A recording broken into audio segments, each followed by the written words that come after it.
श्रीमद् भगवद गीता एक दिव्य ज्ञान, एक अनमोल उपदेश और जीवन का वास्तविक मार्गदर्शन। यह केवल एक ग्रंथ नहीं बल्कि संपूर्ण मानवता के लिए एक दिशा है।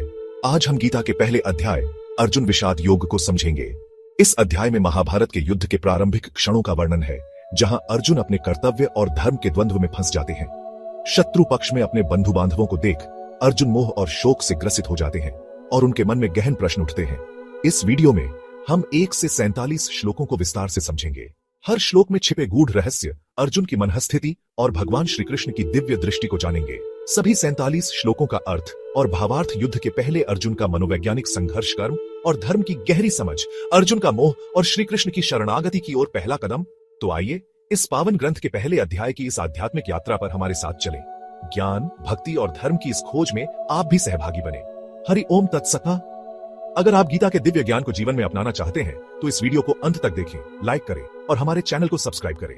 गीता का हर श्लोक हमें जीवन का सच्चा मार्ग दिखाता है। श्रीमद् भगवद गीता अध्याय 1 श्लोक 1 धृतराष्ट्र उवाच धर्म क्षेत्रे कुरुक्षेत्रे संवेता युयुत्सवः मामकाः पांडवाश्चैव किम कुर्वत संजय।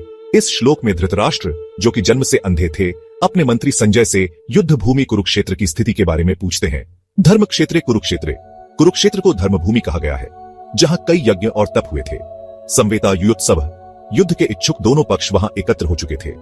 मामकाः पांडवाश्चैव, यहां धृतराष्ट्र ने अपने पुत्रों को मामकाः कहा, जबकि पांडवों के लिए अलग शब्द प्रयोग किया, जिससे उनकी पक्षपातपूर्ण मानसिकता झलकती है। किम कुर्वत संजय, वे यह जानना चाहते हैं कि धर्म भूमि का प्रभाव युद्ध की मानसिकता पर पड़ा या नहीं। धृतराष्ट्र को यह भय था कि कहीं इस भूमि का प्रभाव उनके पुत्रों पर न पड़ जाए और वे धर्म के मार्ग पर न आ जाए। यह श्लोक मोह और पक्षपात को दर्शाता है, जो अधर्म की ओर ले जाता है। जीवन भी एक कुरुक्षेत्र के समान है, जहां हमें सही और गलत का चुनाव करना होता है। यह प्रश्न केवल युद्ध का नहीं बल्कि मानव जीवन में धर्म अधर्म के संघर्ष का प्रतीक है। श्रीमद् भगवद गीता अध्याय 1 श्लोक 2 संजय उवाच दृष्ट्वा तु पांडवानिकम व्यूढ़म दुर्योधनस्तदा आचार्यमुपसंगम्य राजा वचनम ब्रवीत। इस श्लोक में संजय, जो कि दिव्य दृष्टि के कारण युद्ध का सीधा विवरण देख सकते थे, धृतराष्ट्र को युद्ध क्षेत्र की स्थिति बताते हैं। दृष्ट्वा तु पांडवानिकम व्यूढ़म, दुर्योधन ने देखा कि पांडवों की सेना सुव्यवस्थित रूप से खड़ी है। दुर्योधनस्तदा, यह देखते ही दुर्योधन चिंतित हो उठा। आचार्यमुपसंगम्य, दुर्योधन तुरंत अपने गुरु द्रोणाचार्य के पास गया। राजा वचनम ब्रवीत, और उन्हें संबोधित कर कुछ कहने लगा। यहाँ दुर्योधन का मानसिक द्वंद्व साफ दिखता है। वह पहले से ही पांडवों की सेना को देखकर असुरक्षित महसूस कर रहा था। वह अपनी चिंता व्यक्त करने के लिए द्रोणाचार्य के पास जाता है, जो उसके सैन्य गुरु भी हैं। दुर्योधन का यह व्यवहार उसकी असुरक्षा और भय को दर्शाता है। शत्रु को संगठित और रणनीतिक रूप में देखकर अहंकारी व्यक्ति भी घबरा जाता है।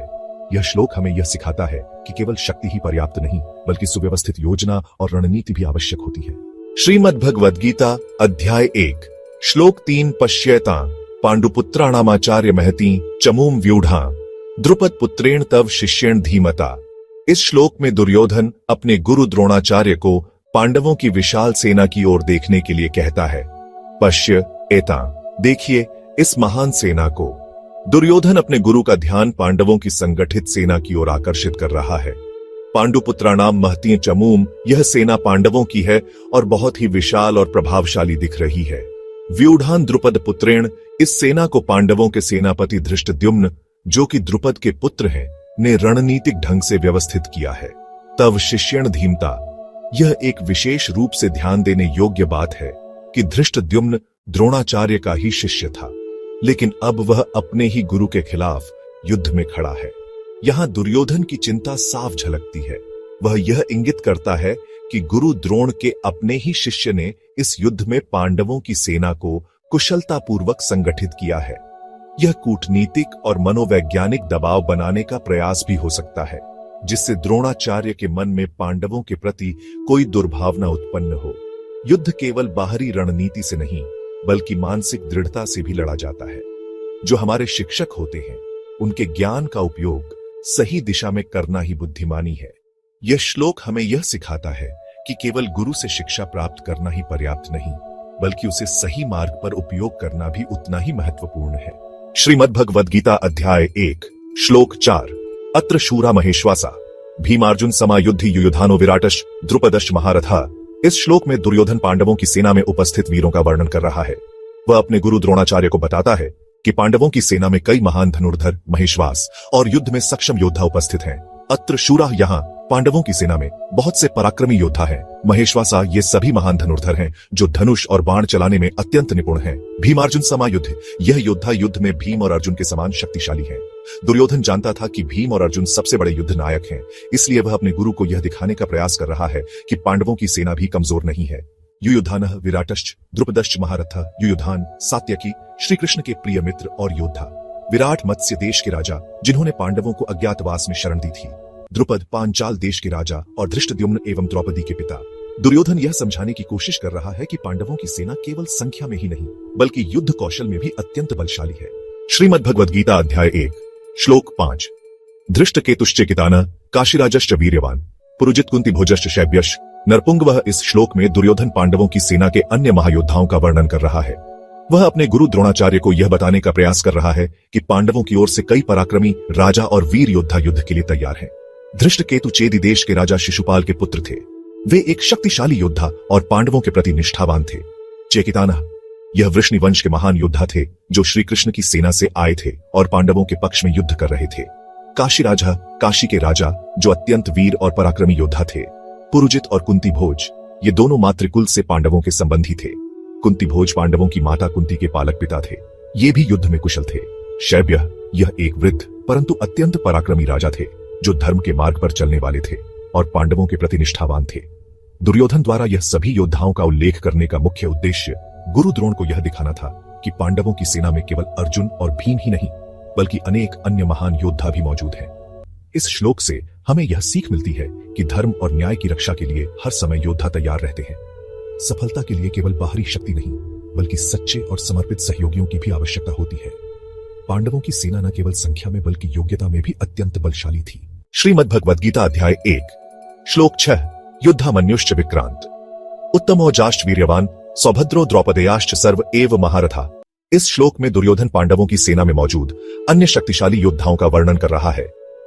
वह अपने गुरु द्रोणाचार्य को बताने का प्रयास कर रहा है कि पांडवों की ओर से अनेक महारथी योद्धा युद्ध के लिए तैयार हैं। युद्धामन्यु यह पांचाल देश के एक पराक्रमी राजकुमार थे और अर्जुन के प्रिय मित्र थे। यह भीष्म और द्रोण से युद्ध करने में अग्रणी थे। उत्तमौजा, यह भी पांचाल देश के ही एक वीर योद्धा थे और युद्धामन्यु के समान ही शस्त्र विद्या में निपुण थे। सौभद्र, अभिमन्यु, यह अर्जुन के पुत्र और सुभद्रा के बेटे थे। अभिमन्यु ने चक्रव्यूह भेदन की अद्भुत कला अर्जुन से सीखी थी और वे एक अत्यंत प्रतिभाशाली एवं वीर योद्धा थे। द्रौपदेय, द्रौपदी के 5 पुत्र। पांडवों और द्रौपदी के 5 पुत्र प्रतिविंध्य, युधिष्ठिर के पुत्र सुतसोम, भीम के पुत्र श्रुतकीर्ति, अर्जुन के पुत्र शतानीक, नकुल के पुत्र श्रुतसेन, सहदेव के पुत्र, ये सभी शास्त्र विद्या में निपुण और महारथी थे। दुर्योधन यहाँ गुरु द्रोण को यह दिखाने का प्रयास कर रहा है कि पांडवों की सेना न केवल संख्या में अधिक है बल्कि उनकी सेना में सभी महान योद्धा भी शामिल हैं। संगठन में शक्ति होती है, केवल एक योद्धा नहीं बल्कि पूरी सेना के सामूहिक प्रयास से जीत सुनिश्चित होती है। धर्म और सत्य के मार्ग पर चलने वालों को हमेशा योग्य योद्धाओं और सच्चे सहयोगियों का समर्थन मिलता है। इस श्लोक से हमें यह प्रेरणा मिलती है कि शक्ति, बुद्धि और संगठन तीनों का सही उपयोग सफलता की कुंजी है। श्रीमद् भगवद गीता अध्याय 1 श्लोक 7। अस्माकं तु विशिष्टा ये तानिबोध द्विजोत्तम नायका मम सैन्यस्य संख्यार्थम तान ब्रवीमि। इस श्लोक में दुर्योधन अपने गुरु द्रोणाचार्य से कहता है कि हे द्विजोत्तम, श्रेष्ठ ब्राह्मण, अब आप हमारी सेना में जो विशिष्ट और महान योद्धा है उन्हें भी सुनिए। मैं अपने सेना के प्रमुख नायकों के नाम आपको बताने जा रहा हूं। इस श्लोक में दुर्योधन का अहंकार और आत्मविश्वास स्पष्ट रूप से दिखाई देता है। वह यह दर्शाना चाहता है कि पांडवों की सेना में भले ही महान योद्धा है लेकिन उसकी अपनी सेना भी किसी से कम नहीं है। वह अपने महानतम योद्धाओं को गिनवाकर यह संकेत देना चाहता है कि कौरवों की सेना भी युद्ध में विजय प्राप्त करने के लिए पूरी तरह सक्षम है। स्वयं की सेना और शक्ति को पहचानना महत्वपूर्ण है लेकिन यह अहंकार में परिवर्तित नहीं होना चाहिए। किसी भी युद्ध या जीवन के संघर्ष में केवल संख्या नहीं बल्कि नेतृत्व और रणनीति भी मायने रखती है। सच्चा नेतृत्व अपनी शक्ति को पहचानता है लेकिन विनम्रता के साथ। श्रीमद् भगवद गीता अध्याय 1 श्लोक 8। भवान भीष्मश्च कर्णश्च कृपश्च समितिंजय अश्वत्थामा विकर्णश्च सौमदत्तिस्तथैव च। इस श्लोक में दुर्योधन गुरु द्रोणाचार्य को अपनी सेना के शक्तिशाली योद्धाओं के बारे में बताता है। वह कहता है, आप स्वयं द्रोणाचार्य, भीष्म, कर्ण, कृपाचार्य जो युद्ध में विजयी होने वाले हैं, अश्वत्थामा, विकर्ण और सौमदत्ती, ये सभी योद्धा हमारी सेना के महानतम नायक हैं। भीष्म पितामह, कौरव सेना के सेनापति, अपराजेय और अजेय योद्धा। कर्ण दानवीर और महान धनुर्धर जिनकी वीरता किसी से कम नहीं। कृपाचार्य महान योद्धा और शस्त्र विद्या के झांता। अश्वत्थामा द्रोणाचार्य के पुत्र, अमर और अद्भुत योद्धा। विकर्ण दुर्योधन का भाई जो न्यायप्रिय भी था। सौमदत्ती, भूरिश्रवा, वृद्ध और अनुभवी योद्धा जो अपने पराक्रम के लिए प्रसिद्ध थे। इस श्लोक से स्पष्ट होता है कि दुर्योधन अपने योद्धाओं की शक्ति का बखान कर रहा है ताकि वह आत्मविश्वास दिखा सके और द्रोणाचार्य को यह जताने की कोशिश कर रहा है कि उनकी सेना कितनी मजबूत है। संगठन और नेतृत्व की भूमिका किसी भी युद्ध या जीवन के संघर्ष में महत्वपूर्ण होती है। केवल बलशाली योद्धाओं का होना पर्याप्त नहीं, बल्कि उनकी रणनीतिक बुद्धि और संकल्प भी मायने रखता है। दुर्योधन के इन शब्दों से उसके आत्मविश्वास और युद्ध को लेकर उसकी मानसिकता का पता चलता है, लेकिन इसमें थोड़ा अहंकार भी झलकता है। श्रीमद् भगवद गीता अध्याय 1 श्लोक 9 अन्ये च बहव शूरा मदर्थे त्यक्त जीविता नाना शस्त्र प्रहरणा सर्वे युद्ध विशारदा। इस श्लोक में दुर्योधन गुरु द्रोणाचार्य को यह बताता है कि उनकी सेना में केवल भीष्म, कर्ण और कृपाचार्य जैसे महान योद्धा ही नहीं, बल्कि और भी कई वीर योद्धा हैं जो उसके लिए अपने जीवन की आहुति देने को तैयार हैं। इसके अलावा मेरी सेना में ऐसे कई अन्य महान शूरवीर भी हैं जो मेरे लिए अपने जीवन को त्यागने के लिए तत्पर हैं। वे सभी विभिन्न प्रकार के शस्त्रों से सुसज्जित हैं और युद्ध कला में निपुण हैं। अन्य च बहवा शूरा, दुर्योधन संकेत करता है कि कई अन्य वीर योद्धा भी उसके पक्ष में हैं। मदर्थे त्यक्त जीविता, वे सभी उसके लिए अपने प्राण त्यागने तक को तैयार हैं। नाना शस्त्र प्रहरणा, वे भिन्न भिन्न अस्त्र शस्त्रों से सुसज्जित हैं। सर्वे युद्ध विशारदा, सभी योद्धा युद्ध कला में निपुण हैं। यहाँ दुर्योधन अपनी सेना की विशालता और युद्ध कौशल को दर्शाने की कोशिश कर रहा है ताकि वह अपनी आत्मविश्वासहीनता को छिपा सके। किसी भी युद्ध में केवल शस्त्र या बाहुबल ही नहीं, बल्कि मानसिक बल और नैतिकता भी महत्वपूर्ण होती है। सैनिकों का बलिदान तभी सार्थक होता है जब वह धर्म के लिए हो, न कि केवल किसी के व्यक्तिगत स्वार्थ के लिए। दुर्योधन का आत्मविश्वास केवल उसकी सेना की शक्ति पर निर्भर था, जबकि पांडवों का बल अर्जुन के धर्म और श्री कृष्ण की नीति पर था। श्रीमद् भगवद गीता अध्याय 1 श्लोक 10 अपर्याप्तम तदस्माकं बलम भीष्माभिरक्षितम पर्याप्तम त्वेदमेतेषां बलम भीमाभिरक्षितम। इस श्लोक में दुर्योधन अपनी सेना और पांडवों की सेना की तुलना करते हुए कहता है कि हमारी सेना जो भीष्म पितामह द्वारा संरक्षित है वह असीमित और अपराजेय है, जबकि पांडवों की सेना जो भीम द्वारा संरक्षित है सीमित और पराजित करने योग्य है। अपर्याप्तम तदस्माकं बलम भीष्माभिरक्षितम, दुर्योधन का मानना है कि भीष्म की उपस्थिति के कारण उनकी सेना अपराजेय है। पर्याप्तम त्विदमेतेषां बलम भीमाभिरक्षितम, वहीं वह यह भी दर्शाने की कोशिश कर रहा है कि पांडवों की सेना अपेक्षाकृत कमजोर है क्योंकि उसका नेतृत्व भीम कर रहे हैं। यहाँ दुर्योधन का भ्रम स्पष्ट दिखता है। वह अपनी सेना को असीमित और अजेय मान रहा है, लेकिन वास्तविकता यह थी कि आत्मबल और धर्म बल की दृष्टि से पांडवों की सेना कहीं अधिक सशक्त थी। सिर्फ बाह्य शक्ति, सेना, शस्त्र से ही युद्ध नहीं जीते जाते, बल्कि मानसिक दृढ़ता, रणनीति और धर्म का भी बड़ा योगदान होता है। दुर्योधन का आत्मविश्वास केवल संख्या और बाहुबल पर आधारित था, जबकि पांडवों का आत्मबल श्री कृष्ण की नीति और धर्म पर था। भीष्म जैसे महान योद्धा होने के बावजूद कौरवों की सेना अधर्म के मार्ग पर थी, इसलिए उनकी शक्ति व्यर्थ थी। श्रीमद् भगवद गीता अध्याय 1 श्लोक 11 अयनेषु च सर्वेषु यथा भागम वस्थिता भीष्ममेवाभिरक्षन्तु भवन्त। सर्व एव ही, इस श्लोक में दुर्योधन अपनी सेना के प्रमुख योद्धाओं को निर्देश देते हुए कहता है, तुम सभी अपने अपने निर्धारित स्थानों पर व्यवस्थित रूप से तैनात रहो और हमारी सेना के सबसे बड़े योद्धा भीष्म पितामह की सुरक्षा करो। अयनेषु च सर्वेषु यथा भागम वस्थिता, दुर्योधन अपनी सेना को आदेश देता है कि वे सभी युद्ध के विभिन्न मोर्चों पर अपनी अपनी भूमिका निभाएं। भीष्ममेवाभिरक्षन्तु भवन्त, सर्व एव ही, वह सभी सैनिकों और सेना नायकों को निर्देश देता है कि वे भीष्म पितामह की रक्षा करें, क्योंकि वह कौरवों की सबसे बड़ी ताकत है। यहाँ दुर्योधन की चिंता स्पष्ट रूप से दिखती है। उसे यह एहसास है कि यदि भीष्म कमजोर पड़ते हैं या घायल हो जाते हैं तो उसकी सेना के शील उत्साह पर बुरा प्रभाव पड़ेगा। इसलिए वह अपनी पूरी सेना को भीष्म की रक्षा के लिए तैनात करने का आदेश देता है। युद्ध में नेतृत्व और मनोबल का बड़ा महत्व होता है। दुर्योधन जानता था कि भीष्म की उपस्थिति उसकी सेना को संबल देती है, इसलिए वह उनकी सुरक्षा को सर्वोपरि मानता है। सिर्फ बाहरी शक्ति और संख्या से युद्ध नहीं जीता जाता, बल्कि सही रणनीति और मानसिक दृढ़ता भी आवश्यक होती है। कभी कभी एक व्यक्ति पूरे समूह की प्रेरणा का केंद्र होता है, और यदि वह कमजोर पड़ जाए तो पूरी सेना का मनोबल गिर सकता है। श्रीमद् भगवद गीता अध्याय 1 श्लोक 12 तस्य संजनयन् हर्षम कुरुवृद्ध पितामह सिंहनादम विनद्योच्चय शंखम दध्मो प्रतापवान। इस श्लोक में बताया गया है कि भीष्म पितामह, जो कौरवों के सबसे वरिष्ठ और शक्तिशाली योद्धा हैं, युद्ध की शुरुआत में अपने शंखनाद के माध्यम से कौरव सेना का उत्साह बढ़ाते हैं। तस्य संजनयन् हर्षम, दुर्योधन को प्रसन्न करने के लिए कुरुवृद्ध पितामह, कौरव वंश के सबसे वरिष्ठ योद्धा भीष्म पितामह, सिंहनादम विनद्योच्चय, सिंह के समान गर्जना करते हुए, शंखम दध्मो प्रतापवान, प्रतापी भीष्म ने अपने शंख को ऊंचे स्वर में बजाया। भीष्म का शंखनाद कौरवों को यह विश्वास दिलाने के लिए था कि उनकी सेना अजेय है और युद्ध के लिए पूरी तरह तैयार है। शंखनाद सिर्फ युद्ध की घोषणा नहीं, बल्कि वीरता, जोश और ऊर्जा का प्रतीक है। युद्ध से पहले आत्मविश्वास और मनोबल बनाए रखना बहुत जरूरी होता है, और भीष्म ने अपने शंखनाद से कौरव सेना को उत्साहित किया। नेतृत्व की ताकत यह होती है कि वह अपने अनुयायियों में विश्वास और साहस भर दे। भीष्म पितामह ने यही किया। श्रीमद् भगवद गीता अध्याय 1 श्लोक 13 तत् शंखाश्च भैर्यश्च पणवानक गोमुखा सहसैवाभ्यहन्यन्त स शब्दस्तु मूलो भवत्। इस श्लोक में युद्ध भूमि का अद्भुत वर्णन किया गया है, जहां विभिन्न वाद्य यंत्रों की ध्वनि से पूरा कुरुक्षेत्र गूंज उठा। ततः शंखाश्च भैर्यश्च, इसके बाद शंख और भेरी बड़ी युद्ध ड्रम बजाई गई। पणवानक गोमुखा, पणव आनक छोटे नगाड़े और गोमुख विशेष युद्ध वाद्य भी बजाए गए। सहसैवाभ्यहन्यन्त, ये सभी वाद्य यंत्र एक साथ बज उठे। स शब्दस्तु मूलो भवत्, इनकी ध्वनि इतनी तीव्र थी कि चारों ओर गूंज उठी। यह दृश्य दिखाता है कि युद्ध की शुरुआत कैसी भव्य और जोश से भरी हुई थी। वाद्य यंत्रों की गूंज ने योद्धाओं का उत्साह बढ़ाया और दोनों पक्षों को युद्ध के लिए तैयार कर दिया। महाभारत का युद्ध मात्र हथियारों से नहीं, बल्कि मनोबल और आत्मविश्वास से भी लड़ा गया था। शंखनाद और वाद्य यंत्रों की ध्वनि सिर्फ शोर नहीं, बल्कि ऊर्जा, जोश और वीरता का प्रतीक होती है।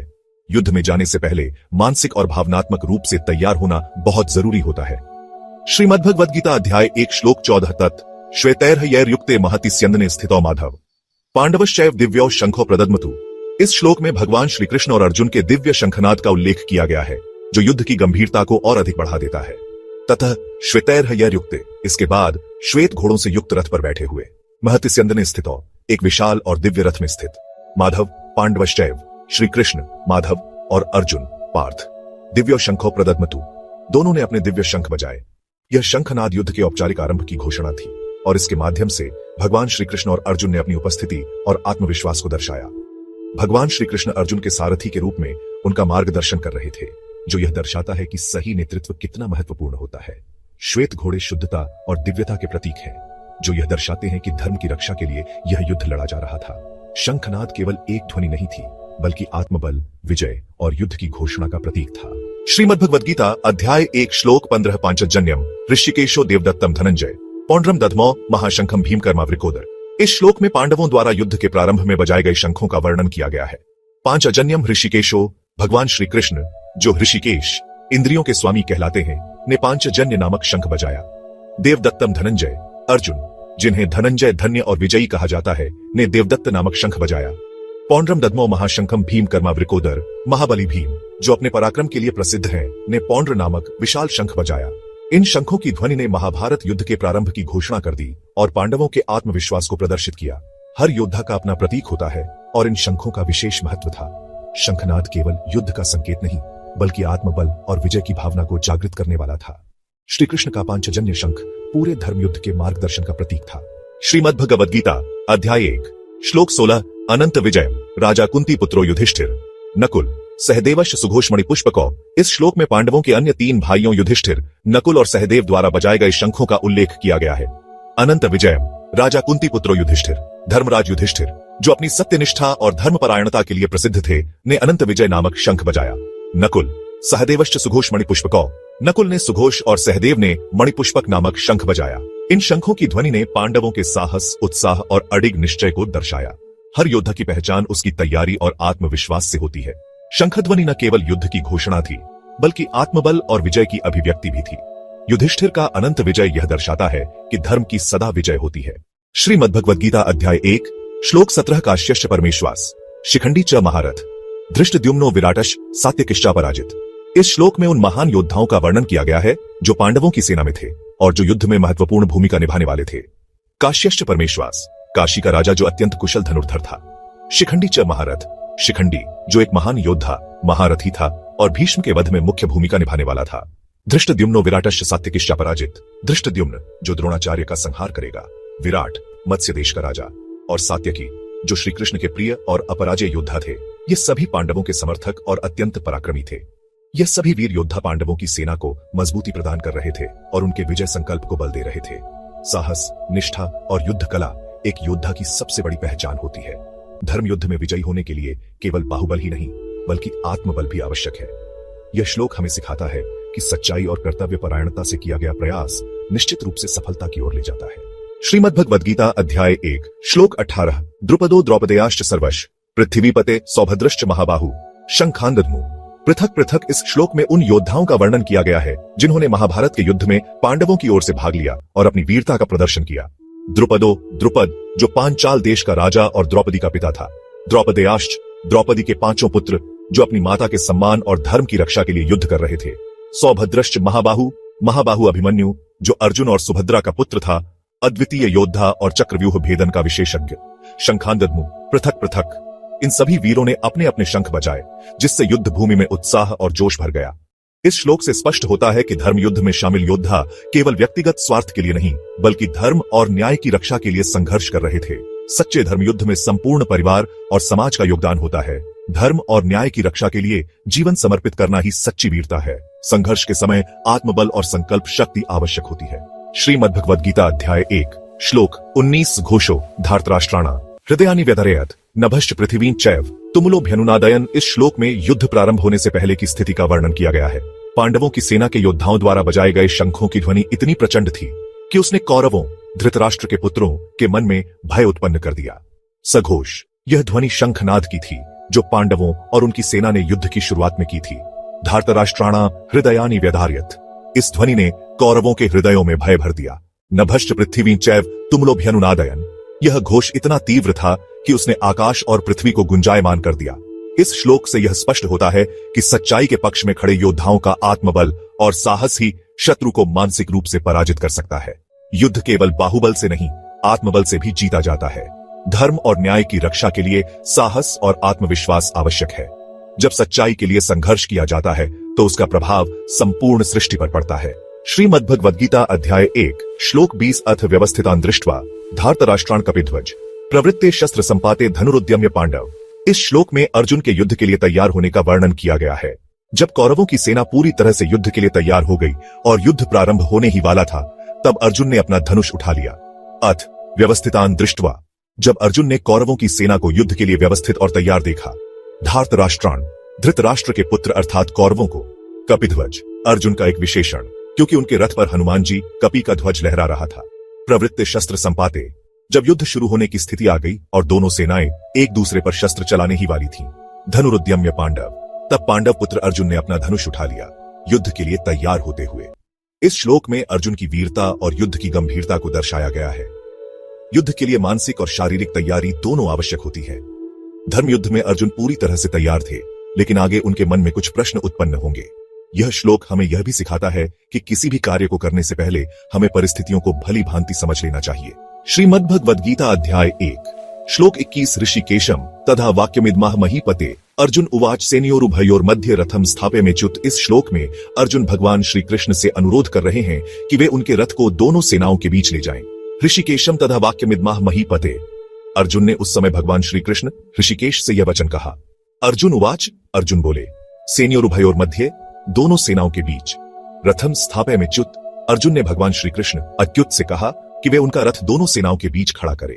इस श्लोक में अर्जुन की जिज्ञासा और कर्तव्य के प्रति उनकी गंभीरता को दर्शाया गया है। वे युद्ध के पहले अपने शत्रुओं को ध्यानपूर्वक देखना चाहते हैं। युद्ध से पहले हमें अपनी स्थिति का आकलन करना आवश्यक होता है। किसी भी निर्णय से पहले हमें सही दृष्टिकोण से परिस्थितियों को देखना चाहिए। अर्जुन ने श्री कृष्ण को सारथी बनाकर एक महत्वपूर्ण संदेश दिया कि सही मार्गदर्शन ही जीवन में सफलता दिलाता है। श्रीमद् भगवद गीता अध्याय 1 श्लोक 22 यावदेतान् निरीक्षेऽहम् योद्धुकामानवस्थितान् कैर्मया सह योद्धव्यमस्मिन् रणसमुद्यमे। इस श्लोक में अर्जुन भगवान श्री कृष्ण से अनुरोध कर रहे हैं कि वे उनके रथ को युद्ध भूमि में आगे ले जाएं, ताकि वे यह देख सकें कि किन किन योद्धाओं से उन्हें युद्ध करना होगा। यावत एतान् निरीक्षेऽहम्, जब तक मैं इन योद्धाओं को अच्छे से देख न लूं। योद्धुकामानवस्थितान्, जो युद्ध करने के लिए खड़े हैं। कैर्मया सह योद्धव्यमस्मिन् रणसमुद्यमे, इस युद्ध के प्रयास में मुझे किन से युद्ध करना होगा। अर्जुन किसी भी निर्णय से पहले पूरी स्थिति को समझना चाहते हैं। यह एक योद्धा की मानसिकता को दर्शाता है, जहां वे पहले अपनी शक्ति और शत्रु की शक्ति का आकलन करना चाहते हैं। कोई भी कार्य शुरू करने से पहले हमें परिस्थितियों का मूल्यांकन करना चाहिए। रणनीति और सही दृष्टिकोण सफलता के लिए आवश्यक है। यह श्लोक हमें यह सिखाता है कि आत्मनिरीक्षण और स्थिति का उचित विश्लेषण करके ही हम सही निर्णय ले सकते हैं। श्रीमद् भगवद गीता अध्याय 1 श्लोक 23 अर्जुन उवाच योत्स्यमानान्वेक्षेऽहम् य एतेऽत्र समागता धार्तराष्ट्रस्य दुर्बुद्धिर्युद्धे प्रियचिकीर्षव। इस श्लोक में अर्जुन भगवान श्री कृष्ण से कहते हैं कि वे उन योद्धाओं को देखना चाहते हैं जो कौरवों की ओर से युद्ध करने के लिए एकत्र हुए हैं। वे विशेष रूप से यह देखना चाहते हैं कि कौन कौन से योद्धा धृतराष्ट्र के दुर्बुद्धि पुत्र दुर्योधन को प्रसन्न करने के लिए युद्ध में भाग ले रहे हैं। इसका अर्थ यह है कि अर्जुन अब युद्ध की वास्तविकता को गहराई से महसूस कर रहे हैं। वे यह देखना चाहते हैं कि उनके सामने कौन कौन से परिचित योद्धा हैं जिनसे उन्हें युद्ध करना होगा। अर्जुन के मन में युद्ध को लेकर एक गहरी दुविधा उत्पन्न हो रही है। वे जानते हैं कि युद्ध के मैदान में कई ऐसे लोग भी हैं जो उनके अपने सगे संबंधी, गुरुजन और मित्र हैं। यह श्लोक इस बात को दर्शाता है कि अर्जुन का मन अभी भी धर्म युद्ध के लिए पूरी तरह तैयार नहीं है और वे एक मानसिक संघर्ष से गुजर रहे हैं। श्रीमद् भगवद गीता अध्याय 1 श्लोक 24 संजय उवाच मुक्तो हृषिकेशो गुडाकेशेन भारत सैन्योरुभयोर मध्य स्थापयित्वा रथोत्तमम्। इस श्लोक में संजय धृतराष्ट्र को बता रहे हैं कि अर्जुन के कहने पर भगवान श्री कृष्ण, जो ऋषिकेश कहलाते हैं, ने उस उत्तम रथ को दोनों सेनाओं के बीच में ला खड़ा किया। ऋषिकेश का अर्थ है इंद्रियों के स्वामी और गुडाकेश का अर्थ है जो निद्रा पर विजय प्राप्त कर चुका हो, यानी अर्जुन। इसका तात्पर्य यह है कि अर्जुन अब युद्ध की गंभीरता को पूरी तरह समझने के लिए तैयार है और भगवान श्री कृष्ण उनकी इच्छानुसार रथ को बीच में ले जाते हैं ताकि वे सभी योद्धाओं को देख सकें। इस श्लोक से यह स्पष्ट होता है कि अर्जुन अब वास्तविकता से रूबरू होने वाले हैं। उन्होंने युद्ध के मैदान में खड़े होकर एक निर्णय लिया है कि वे पहले अपने शत्रु और संबंधियों को देखेंगे। भगवान श्री कृष्ण अर्जुन के सारथी के रूप में उनके आदेश का पालन करते हैं, लेकिन आगे चलकर वही श्री कृष्ण अर्जुन को गीता का दिव्य ज्ञान देंगे। श्रीमद् भगवद गीता अध्याय 1 श्लोक 25 भीष्म द्रोण प्रमुखतः सर्वेषां च महीक्षिताम उवाच पार्थ पश्यतान संवितान कुरुनीति। इस श्लोक में भगवान श्री कृष्ण अर्जुन को युद्ध क्षेत्र में खड़े हुए समस्त योद्धाओं को देखने के लिए कहते हैं। श्री कृष्ण ने अर्जुन का रथ भीष्म, द्रोणाचार्य और अन्य राजाओं के सामने खड़ा किया और कहा, हे पार्थ, देखो, ये सभी कौरव यहाँ युद्ध के लिए एकत्र हुए हैं। यहाँ पार्थ शब्द अर्जुन के लिए प्रयोग हुआ है क्योंकि वे पृथा, कुंती के पुत्र हैं। श्री कृष्ण के इन शब्दों में गहरा अर्थ छिपा है। वे अर्जुन को केवल उनके शत्रु नहीं बल्कि उनके गुरु, परिवार और संबंधियों को भी देखने के लिए प्रेरित कर रहे हैं, जिससे उनकी मनोदशा प्रभावित होती है और आगे गीता का दिव्य ज्ञान प्रकट होता है। इस श्लोक में भगवान श्री कृष्ण युद्ध से पहले अर्जुन को युद्ध भूमि का वास्तविक स्वरूप दिखाने की कोशिश कर रहे हैं। वे यह समझाना चाहते हैं कि यह केवल एक साधारण युद्ध नहीं है बल्कि धर्म और अधर्म के बीच का महासंग्राम है। श्रीमद् भगवद गीता अध्याय 1 श्लोक 26 तत्र पश्यत् स्थितान पार्थ पितृनथ पितामहान आचार्यान मातुलान भ्रातृन पुत्रान पौत्रान सखींस। तथा इस श्लोक में अर्जुन ने युद्ध भूमि में खड़े अपने निकट संबंधियों को देखा। वे देखते हैं कि उनके पिता समान चाचा, पितामह भीष्म, गुरु द्रोणाचार्य, मामा, भाई, पुत्र, पौत्र और मित्र सभी युद्ध के लिए तैयार खड़े हैं। अर्जुन के मन में यह दृश्य देखकर एक गहरी दुविधा उत्पन्न हो गई। उन्होंने महसूस किया कि जिनसे वे प्रेम करते हैं उन्हें ही युद्ध में हराना होगा। यह सोचकर उनका मन व्याकुल होने लगा और आगे चलकर उनके मन में युद्ध न करने की भावना जागृत हुई। इस श्लोक में हमें यह शिक्षा मिलती है कि कभी कभी जीवन हमें ऐसे मोड़ पर ले आता है जहां हमें अपने ही प्रियजनों के विरुद्ध खड़ा होना पड़ता है। अर्जुन भी इसी मानसिक संघर्ष से गुजर रहे हैं और यही द्वंद्व आगे गीता के उपदेश की नींव रखता है। श्रीमद् भगवद गीता अध्याय 1 श्लोक 27 श्वशुरान सुहृदश्चैव सेनयोरुभयोरपि तान समीक्ष्य स कौन्तेय सर्वान बंधून वस्थितान। इस श्लोक में बताया गया है कि अर्जुन ने युद्ध भूमि में अपने ससुर, मित्र और अन्य स्वजन दोनों सेनाओं में खड़े देखे। वे देखकर स्तब्ध रह गए क्योंकि वे यह समझने लगे कि यह युद्ध केवल एक जीतने हारने की लड़ाई नहीं बल्कि एक आत्मीय संघर्ष भी है। अर्जुन के लिए यह अत्यंत कठिन क्षण था। उनके मन में विचार आया कि जिनके साथ उन्होंने प्रेम और स्नेह के संबंध निभाए हैं उन्हीं के विरुद्ध उन्हें हथियार उठाने होंगे।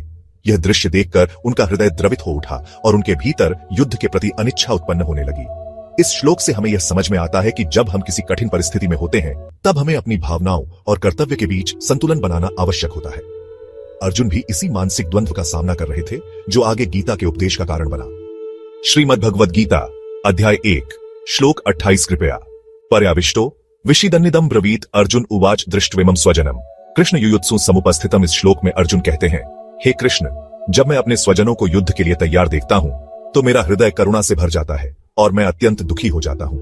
अर्जुन ने जब युद्ध भूमि में अपने परिवार, गुरुजनों और मित्रों को देखा तो वे गहरे मानसिक संकट में पड़ गए। वे सोचने लगे कि अपने ही सगे संबंधियों के खिलाफ हथियार उठाना क्या उचित होगा। यह श्लोक हमें बताता है कि जब हम किसी कठिन निर्णय के सामने खड़े होते हैं तो भावनाएं और कर्तव्य के बीच संघर्ष होता है। अर्जुन भी इसी मानसिक द्वंद्व में थे और यही गीता के उपदेश की शुरुआत का आधार बना। श्रीमद् भगवद गीता अध्याय 1 श्लोक 29 सीदंति मम गात्राणि मुखम च परिशुष्यति वेपथुष शरीरे में रोमहर्षश्च जायते। अर्जुन अपने मानसिक और शारीरिक कष्ट को व्यक्त करते हुए कहते हैं, मेरे अंग शिथिल हो रहे हैं, मेरा मुख सूख रहा है, मेरे शरीर में कंपन हो रहा है और रोमांच उत्पन्न हो रहा है। इस श्लोक में अर्जुन के अंदर चल रही मानसिक उथल पुथल को दर्शाया गया है। जब वे अपने सगे संबंधियों को युद्ध के लिए तैयार देखते हैं तो उनका शरीर कमजोर पड़ने लगता है और मन में एक गहरी दुविधा उत्पन्न होती है। यह दर्शाता है कि अत्यधिक भावनात्मक तनाव का प्रभाव केवल मन पर ही नहीं बल्कि शरीर पर भी पड़ता है जब हम किसी कठिन परिस्थिति में होते हैं और मानसिक रूप से विचलित हो जाते हैं तो हमारा शरीर भी प्रभावित होता है। यह श्लोक हमें सिखाता है कि किसी भी चुनौतीपूर्ण स्थिति में हमें अपने मन और शरीर पर नियंत्रण रखना चाहिए और धैर्यपूर्वक निर्णय लेना चाहिए। श्रीमद् भगवद गीता अध्याय 1 श्लोक 30 गांडीवम स्रंसते हस्तात्वक चैव परिदह्यते न च शक्नोम्यवस्थातु भ्रमतीव च मे मन। इस श्लोक में अर्जुन अपने मानसिक और शारीरिक पीड़ा को और गहराई से व्यक्त करते हैं। वे कहते हैं, गांडीव धनुष मेरे हाथ से गिर रहा है, मेरी त्वचा जल रही है, मैं खड़ा नहीं रह पा रहा हूं और मेरा मन चक्कर खा रहा है। इससे यह स्पष्ट होता है कि अर्जुन भीषण मानसिक संघर्ष से जूझ रहे हैं। जब कोई व्यक्ति अत्यधिक तनाव या भय की स्थिति में होता है तो उसका शरीर भी उस तनाव को झेल नहीं पाता। अर्जुन के भीतर असमंजस और मोह इतना अधिक बढ़ चुका है कि वे युद्ध भूमि में अपने कर्तव्य का पालन करने में असमर्थ महसूस कर रहे हैं। यह श्लोक हमें यह सिखाता है कि जब हम किसी भावनात्मक उथल पुथल में होते हैं तो यह केवल हमारे मन को ही नहीं बल्कि हमारे शरीर को भी प्रभावित करता है। लेकिन हमें ऐसे समय में आत्मनियंत्रण और धैर्य बनाए रखना चाहिए और अपने कर्तव्यों से पीछे नहीं हटना चाहिए। श्रीमद् भगवद गीता अध्याय 1 श्लोक 31 निमित्तानि च पश्यामि विपरीतानि केशव न च श्रेयोनुपश्यामि हत्वा स्वजन माहवे। इस श्लोक में अर्जुन भगवान श्री कृष्ण से कहते हैं, हे केशव, मैं केवल अशुभ संकेत देख रहा हूं, मुझे अपने स्वजनों का वध करने से कोई भी कल्याणकारी परिणाम नहीं दिखाई दे रहा है। अर्जुन यहां यह व्यक्त कर रहे हैं कि उनके मन में भारी संशय उत्पन्न हो गया है। उन्हें ऐसा प्रतीत हो रहा है कि यह युद्ध केवल विनाश और दुख ही लेकर आएगा। उनके भीतर एक नैतिक दुविधा उत्पन्न हो गई है जहां उन्हें धर्म और मोह के बीच का अंतर स्पष्ट नहीं हो रहा है। यह श्लोक हमें यह सिखाता है कि जब हम कठिन परिस्थितियों में होते हैं तो कभी कभी हमें अपने निर्णय विपरीत प्रतीत होते हैं, किंतु जीवन में हर कार्य का एक गहरा उद्देश्य होता है जिसे हम अपने सीमित दृष्टिकोण से तुरंत नहीं समझ सकते। हमें धैर्य और विवेक के साथ सही मार्ग का चयन करना चाहिए। श्रीमद् भगवद गीता अध्याय 1 श्लोक 32 न कांक्षे विजयम कृष्ण न च राज्यम सुखानी च किन्नो राज्यन गोविंद किम भोगैर्जीवितेन। वह इस श्लोक में अर्जुन श्री कृष्ण से कहते हैं, हे कृष्ण, मुझे न तो विजय की इच्छा है, न राज्य की और न ही सुखों की। हे गोविंद, हमारे लिए इस राज्य, भोग और जीवन का क्या उपयोग है। अर्जुन के हृदय में मोह और दया का भाव उमड़ पड़ा है। वे सोच रहे हैं कि यदि अपने ही परिवार, गुरुजनों और स्वजनों को मारकर राज्य और सुख प्राप्त करने पड़े तो ऐसे राज्य का कोई महत्व नहीं। यह युद्ध उन्हें अर्थहीन प्रतीत हो रहा है क्योंकि यह अपने ही प्रियजनों के विनाश की ओर ले जा रहा है। यह श्लोक हमें सिखाता है कि सफलता और वैभव का कोई मूल्य नहीं यदि उसे अनैतिक या अमानवीय तरीकों से प्राप्त किया जाए। अर्जुन की यह दुविधा दर्शाती है कि मनुष्य को केवल भौतिक उपलब्धियों की नहीं बल्कि नैतिकता और धर्म के अनुसार जीवन जीने की चेष्टा करनी चाहिए। श्रीमद् भगवद गीता अध्याय 1 श्लोक 33 येषामर्थे कांक्षितम नो राज्यम भोगा सुखानि च त इमेवस्थिता युद्धे प्राणांस त्यक्त्वा धनानि च। इस श्लोक में अर्जुन श्री कृष्ण से कहते हैं, जिनके लिए हमने राज्य, भोग और सुखों की इच्छा की थी वे ही अपने प्राणों और धन को त्याग कर इस युद्ध में खड़े हैं। यहाँ अर्जुन यह अनुभव कर रहे हैं कि जिन स्वजनों के लिए वह राज, सुख और भोग चाहते थे वे ही अब युद्ध भूमि में अपने जीवन की आहुति देने को तैयार हैं। इससे अर्जुन के मन में गहरा वैराग्य उत्पन्न हो रहा है और वे युद्ध को व्यर्थ मानने लगते हैं। यह श्लोक हमें यह समझाता है कि भौतिक सुख साधन तब निरर्थक हो जाते हैं जब उन्हें प्राप्त करने के लिए हमें अपने ही प्रियजनों का त्याग करना पड़े। यह हमें यह भी सिखाता है कि निर्णय लेने से पहले हमें उसके नैतिक और भावनात्मक पहलुओं पर गहराई से विचार करना चाहिए। श्रीमद् भगवद गीता अध्याय 1 श्लोक 34 साचार्या पितर पुत्रास्तथैव च पितामहा मातुला श्वशुरा पौत्रा श्याला संबंधिनस्तथा। इस श्लोक में अर्जुन युद्ध भूमि में खड़े अपने स्वजनों को देखकर अत्यंत व्याकुल हो जाते हैं। वे श्री कृष्ण से कहते हैं, हे माधव, इस युद्ध में हमारे गुरुजन, पिता, पुत्र, पितामह, मामा, श्वशुर, पौत्र, साले और अन्य संबंधी भी खड़े हैं। अर्जुन का हृदय करुणा से भर जाता है क्योंकि वे देख रहे हैं कि जिनके साथ उन्होंने जीवन भर प्रेम और स्नेह का संबंध रखा उन्हीं के विरुद्ध उन्हें अब शस्त्र उठाना होगा। यह श्लोक हमें यह सिखाता है कि युद्ध और टकराव केवल बाहरी नहीं होते, वे हमारे भीतर भी चलते हैं। जब हमें अपने ही प्रियजनों के खिलाफ निर्णय लेना पड़े तो यह हमारे मन में द्वंद्व और दुख उत्पन्न कर सकता है। अर्जुन इसी आंतरिक संघर्ष का अनुभव कर रहे हैं। श्रीमद् भगवद गीता अध्याय 1 श्लोक 35 एतान्न हन्तुम इच्छामि घ्नतोपि मधुसूदन अपि त्रैलोक्य राज्यस्य हेतो किन्नु मही कृते। इस श्लोक में अर्जुन युद्ध को लेकर अपने मन के गहरे द्वंद्व को प्रकट करते हैं। वे श्री कृष्ण से कहते हैं, हे मधुसूदन, मैं अपने स्वजनों का वध नहीं करना चाहता, भले ही वे मुझे मारने को तत्पर हो।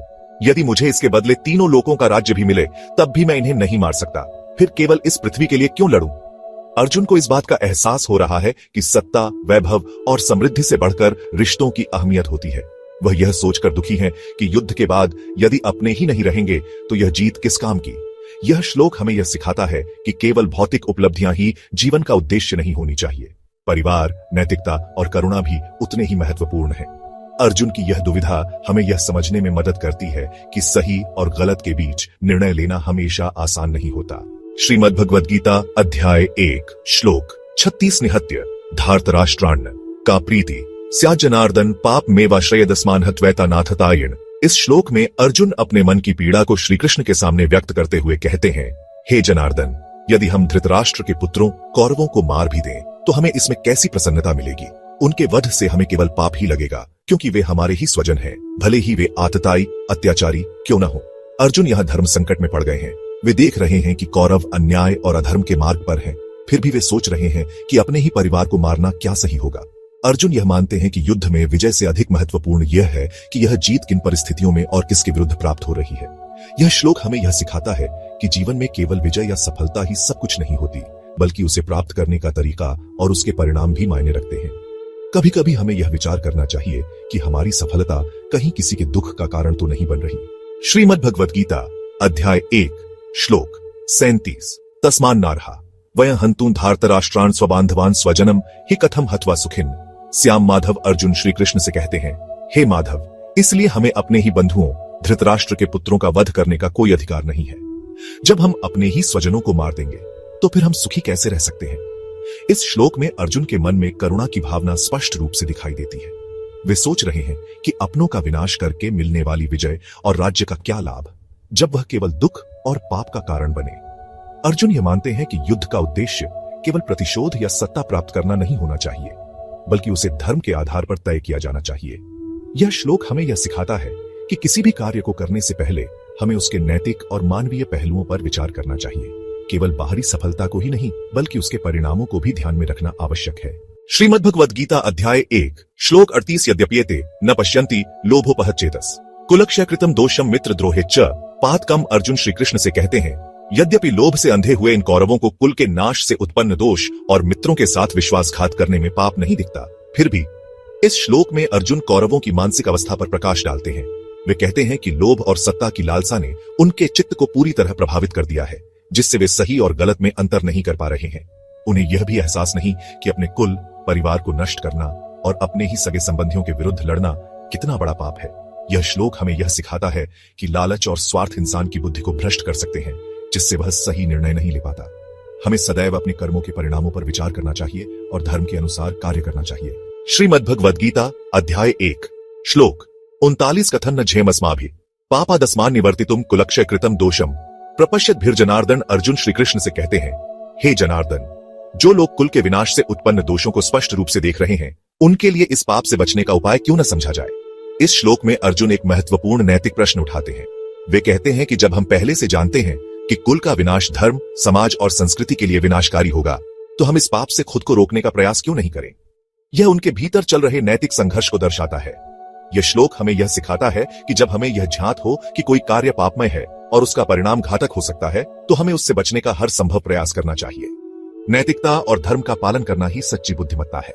श्रीमद् भगवद गीता अध्याय 1 श्लोक 40 कुलक्षय प्रणश्यन्ति कुल धर्मः सनातनः धर्मे नष्टे कुलम कृत्स्नम धर्मो विभवत्युत। अर्जुन श्री कृष्ण से कहते हैं, हे कृष्ण, जब कुल का विनाश होता है तो उस कुल के सनातन धर्म भी नष्ट हो जाते हैं, और जब धर्म नष्ट हो जाता है तब संपूर्ण कुल में अधर्म हावी हो जाता है।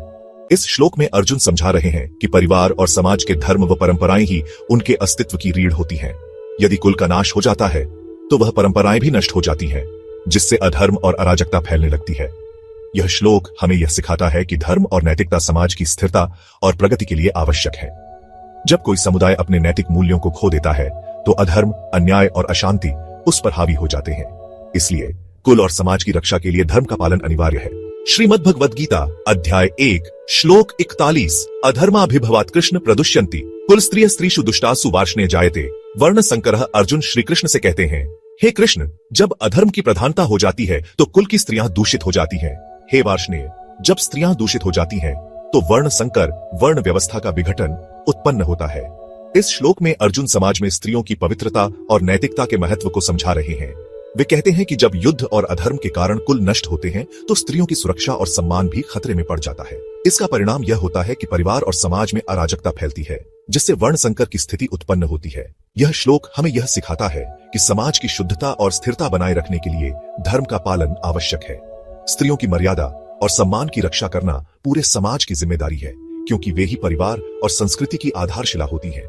यदि यह संतुलन बिगड़ता है तो समाज में अराजकता और नैतिक पतन आ जाता है।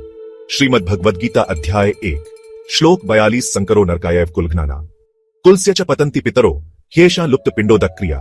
अर्जुन श्री कृष्ण से कहते हैं, हे कृष्ण, जब वर्ण संकर उत्पन्न होता है तो कुल का नाश करने वालों और उनके वंश के लिए यह नरक का कारण बनता है। इनके पितर पूर्वज भी लुप्त पिंड और जल की क्रिया श्राद्ध तर्पण न मिलने के कारण गिर जाते हैं। इस श्लोक में अर्जुन बता रहे हैं कि यदि धर्म का पालन नहीं किया जाता और वर्ण संकर उत्पन्न होता है तो यह संपूर्ण कुल और पूर्वजों के लिए विनाशकारी हो जाता है। जब कुल नष्ट होता है तो श्राद्ध और तर्पण जैसी पवित्र परंपराएं समाप्त हो जाती है, जिससे पूर्वजों को आत्मिक शांति नहीं मिलती और वे नरकगामी हो जाते हैं। यह श्लोक हमें यह सिखाता है कि धर्म, परंपराओं और कुल की मर्यादा बनाए रखना बहुत आवश्यक है। यदि हम अपने पूर्वजों के प्रति अपने कर्तव्यों को भूल जाते हैं तो यह केवल वर्तमान पीढ़ी के लिए ही नहीं बल्कि संपूर्ण वंश के लिए हानिकारक हो सकता है। हमारे कर्म केवल हमें ही नहीं बल्कि हमारे पूर्वजों और आने वाली पीढ़ियों को भी प्रभावित करते हैं। श्रीमद् भगवद गीता अध्याय 1 श्लोक 43 दो शैरेतय कुलघ्नानाम वर्ण संकरकारकय उत्साद्यन्ते जाति धर्मा कुल धर्माश्च शाश्वता। अर्जुन श्री कृष्ण से कहते हैं, हे कृष्ण, कुल का नाश करने वालों के इन पापमय कर्मों के कारण वर्ण संकर उत्पन्न होता है, जिससे संपूर्ण जाति और कुल के शाश्वत सनातन धर्म नष्ट हो जाते हैं। इस श्लोक में अर्जुन यह बता रहे हैं कि जब कुल धर्म का पालन नहीं होता और वर्ण संकर उत्पन्न होता है तो पारिवारिक एवं सामाजिक मर्यादाएं समाप्त हो जाती हैं। जाति और कुल के स्थायी नियम एवं परंपराएं नष्ट होने लगती हैं, जिससे संपूर्ण समाज अनैतिकता और अराजकता की ओर बढ़ जाता है। यह श्लोक हमें यह सिखाता है कि धर्म, संस्कृति और कुल की मर्यादाओं का पालन करना आवश्यक है। यदि इन्हें नष्ट कर दिया जाता है तो समाज में अव्यवस्था फैल जाती है और नैतिक मूल्यों का ह्रास होता है। इसलिए धर्म और कुल परंपराओं को बनाए रखना न केवल व्यक्तिगत बल्कि समाज के उत्थान के लिए भी आवश्यक है। श्रीमद् भगवद गीता अध्याय 1 श्लोक 44 उत्सन्न कुल धर्माणा मनुष्याणा जनार्दन नरकेनियतम वासो भवतीत्यनुशुश्रुम। अर्जुन श्री कृष्ण से कहते हैं, हे जनार्दन, जिन मनुष्यों के कुल धर्म नष्ट हो जाते हैं वे अनिश्चित काल तक नरक में वास करते हैं, ऐसा हमने सुना है। इस श्लोक में अर्जुन यह बता रहे हैं कि यदि कुल धर्म नष्ट हो जाते हैं तो समाज में नैतिक पतन होता है और अधर्म बढ़ता है। इसका परिणाम यह होता है कि ऐसे मनुष्यों को मृत्यु के बाद नरक में रहना पड़ता है। अर्जुन यहाँ पारंपरिक धार्मिक शिक्षाओं का हवाला देते हुए कहते हैं कि यह उन्होंने शास्त्रों और गुरुजनों से सुना है। यह श्लोक हमें यह सिखाता है कि धर्म और कुल परंपराओं का पालन करना अत्यंत आवश्यक है। जब मनुष्य अधर्म के मार्ग पर चलता है और कुल की मर्यादाओं को तोड़ता है तो उसे सांसारिक और आध्यात्मिक दोनों स्तरों पर कष्ट झेलना पड़ता है। इसलिए सदाचार और धार्मिक परंपराओं को बनाए रखना आवश्यक है। श्रीमद् भगवद गीता अध्याय 1 श्लोक 45 अहोबत महत्पापम कर्तुम व्यवसिता वयम यद्राज्य सुखलोभेन हंतु स्वजन मुद्यता। अर्जुन श्री कृष्ण से कहते हैं, अहो, यह तो बहुत बड़ा पाप है कि हम लोग राज्य और सुख के लोभ में अपने ही स्वजनों को मारने के लिए तैयार हो गए हैं। इस श्लोक में अर्जुन को युद्ध करने की प्रवृत्ति एक भारी पाप लगने लगती है। वे यह महसूस करते हैं कि केवल राज्य और सांसारिक सुखों की लालसा में वे अपने ही परिवारजनों और संबंधियों के संहार के लिए तत्पर हो गए हैं। इस विचार से अर्जुन अत्यंत दुखी हो जाते हैं और उन्हें यह समझ में आता है कि यह कृत्य अधर्म से भरा हुआ है। यह श्लोक हमें सिखाता है कि जब कोई कार्य लोभ, मोह या लालच के कारण किया जाता है तो वह धर्म संगत नहीं हो सकता। वास्तविक धर्म और कर्तव्य वही है जो पवित्रता, न्याय और नैतिकता पर आधारित हो। अर्जुन के इस भाव से हमें अपने जीवन में सही और गलत का विवेक रखने की प्रेरणा मिलती है। श्रीमद् भगवद गीता अध्याय 1 श्लोक 46 यदि मां प्रतिकारम शस्त्रम शस्त्रपाणे धार्तराष्ट्रारणे हन्युस्तन में क्षेमतरम भवित। अर्जुन श्री कृष्ण से कहते हैं, यदि मैं निःशस्त्र और बिना किसी प्रतिकार के युद्ध भूमि में खड़ा रहूं और कौरवों की सेना मुझे शस्त्रों से मार डाले तो भी यह मेरे लिए अधिक कल्याणकारी होगा। इस श्लोक में अर्जुन अपने कर्तव्य से विमुख होते हुए गहरे नैतिक द्वंद्व से गुजर रहे हैं। उन्हें यह युद्ध अन्यायपूर्ण और अधार्मिक लगने लगा है। वे सोचते हैं कि बिना प्रतिरोध किए मारे जाना भी उस पाप से बेहतर होगा जो अपने ही स्वजनों को मारने से प्राप्त होगा। अर्जुन का यह मानसिक संघर्ष उनकी करुणा, संवेदनशीलता और मोह को दर्शाता है जो उन्हें धर्म युद्ध से विमुख कर रहा है। यह श्लोक हमें सिखाता है कि जब मनुष्य मोह और द्वंद्व से ग्रस्त होता है तो वह अपने कर्तव्यों से पीछे हटने लगता है। अर्जुन यहां धर्म और अधर्म के बीच उलझे हुए हैं, लेकिन यह स्थिति हमें यह समझने का अवसर देती है कि जीवन में सही मार्गदर्शन और विवेक आवश्यक है। श्रीमद् भगवद गीता अध्याय 1 श्लोक 47 संजय उवाच एवं मुक्त्वार्जुन संख्य रथोपस्थ उपाविशत विसृज्य शरम चापम शोक संविघ्न मानस। संजय धृतराष्ट्र को बताते हैं, इस प्रकार कहकर अर्जुन ने युद्ध भूमि में अपना धनुष बाण त्याग दिया और शोक से व्याकुल मन से अपने रथ के पिछले भाग में बैठ गए। इस श्लोक में अर्जुन का मानसिक और भावनात्मक द्वंद्व चरम पर पहुंच जाता है। वे अपने सगे संबंधियों को युद्ध में मारने के विचार से अत्यंत दुखी हो जाते हैं और अपने हथियारों को त्याग कर युद्ध करने की इच्छा छोड़ देते हैं। यह क्षण गीता के सबसे महत्वपूर्ण मोड़ों में से एक है, क्योंकि यही वह बिंदु है जहां श्री कृष्ण उन्हें आध्यात्मिक और कर्तव्य का मार्ग दिखाने के लिए प्रेरित होते हैं। यह श्लोक हमें यह सिखाता है कि जब जीवन में हमें कठिन परिस्थितियों का सामना करना पड़ता है तो हमारा मन भी शोक और मोह में फंस सकता है, लेकिन यही वह क्षण होता है जब हमें सही मार्गदर्शन और आत्मबोध की आवश्यकता होती है। अर्जुन का यह संकल्प टूटना ही श्रीमद् भगवद गीता के दिव्य उपदेशों की शुरुआत का कारण बनता है।